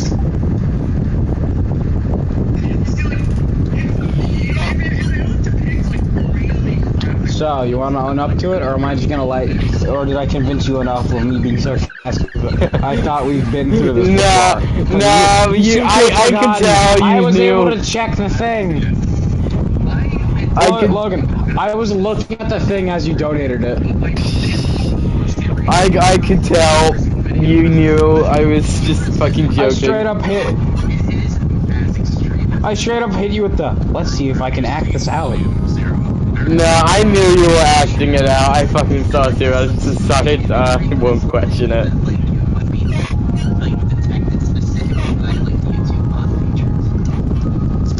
We got some jumping beans around here.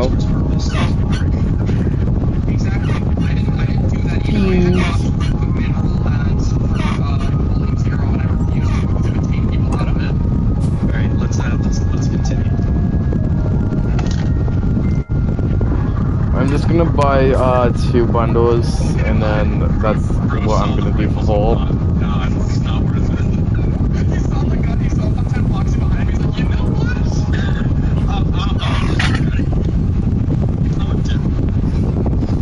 Thanks, sir.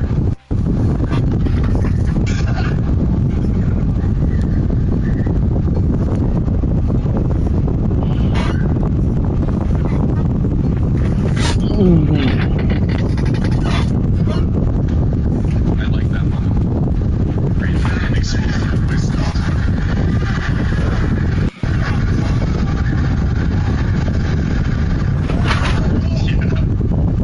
That was amazing. Yeah, he is Jeez. This is really well animated. Oh man. Cranial destruction. Extreme spinal fracture. Broke his back. This one's my favorite though, because he was decapitated. Man, that shit was cool. I like this next scene though, especially. This might be my favorite upcoming scene, just because it's very suspenseful.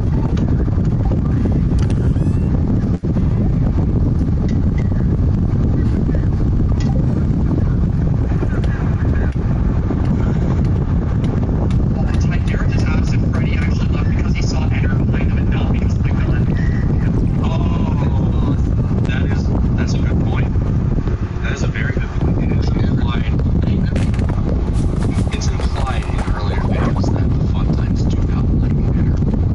Like they see it as either a threat or something that they need to kill. You know, because why is that Enter just killed? Why would he? Well, actually, Funtime Freddy was already pretty messed up. That's probably because Enter got to him. Enter's probably the one who, like, removed that guy's arm. You know, that makes a lot of sense. They always just assume that he was, like, that he shot off. Yeah, I like that someone brought that up. Who brought that up? Hi, Gara. Hi, Gara. Great job. Great job. No, literally, I never realized that or thought of that, but I actually really like that. Details like that in these analog horror videos. Yeah. Alright.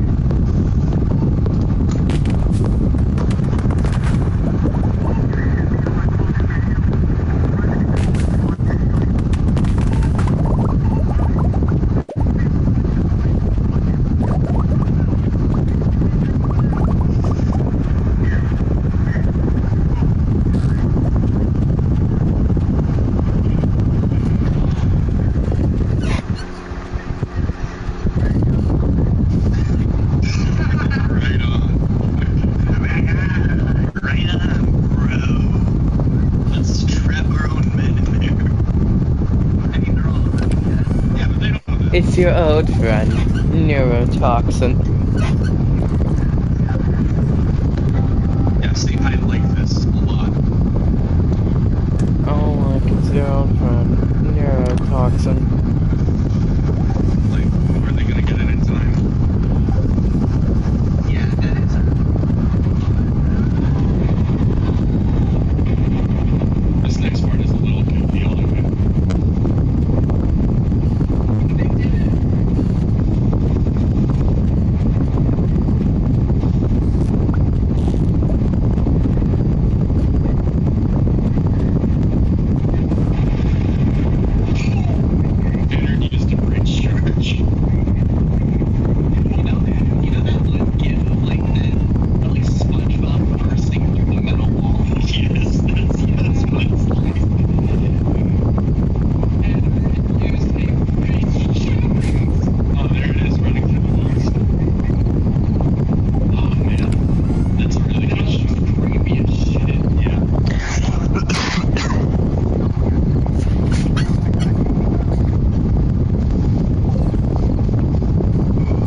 Alright, I'm done.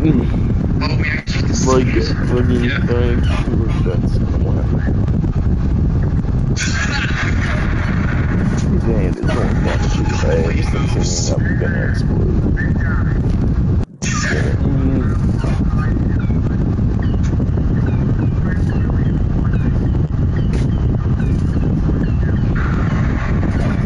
We got the greenhouse.